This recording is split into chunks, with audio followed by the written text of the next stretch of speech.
Welcome to our channel. Today we how to backup Windows 11 using Macrium Reflect free, quick tutorial step by step clearly. To get started, download the Macrium Reflect free software from the official website. Once the download is complete, open the installation file to begin the setup.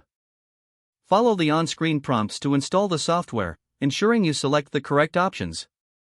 After installation, launch Macrium Reflect from your desktop or Start menu. The main interface will display your available drives. Select the drive you want to backup, typically your system drive, usually labeled as C. Click on the Image this disk option located on the right side of the screen. In the next window, you'll want to choose a destination for your backup file. Select either a local drive, an external USB drive, or a network location, then click OK. You can customize the backup options by clicking on Advanced Options if needed. Once you're satisfied with your selections, click the Next button. Review your backup settings on the summary page. If everything looks good, click on Finish.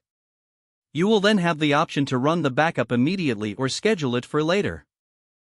If you choose to run it immediately, confirm your choice in the pop-up window. Macrium Reflect will now start the backup process. This may take some time depending on the size of the data being backed up. Once the process is complete, you will see a confirmation message. You've successfully backed up your Windows 11 system using Macrium Reflect free.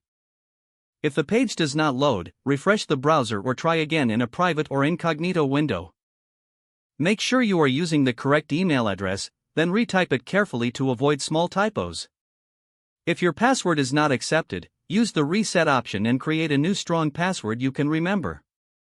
Check your spam folder for verification or security emails, then complete any requested confirmation steps.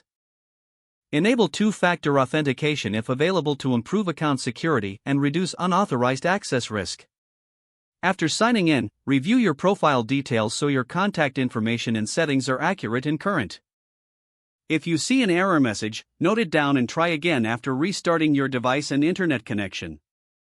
Log out when you finish, especially on shared devices, to keep your account and payment information secure. If the page does not load, refresh the browser or try again in a private or incognito window. Make sure you are using the correct email address, then retype it carefully to avoid small typos. Don't forget to like this video and subscribe to our channel for more step-by-step tech guides.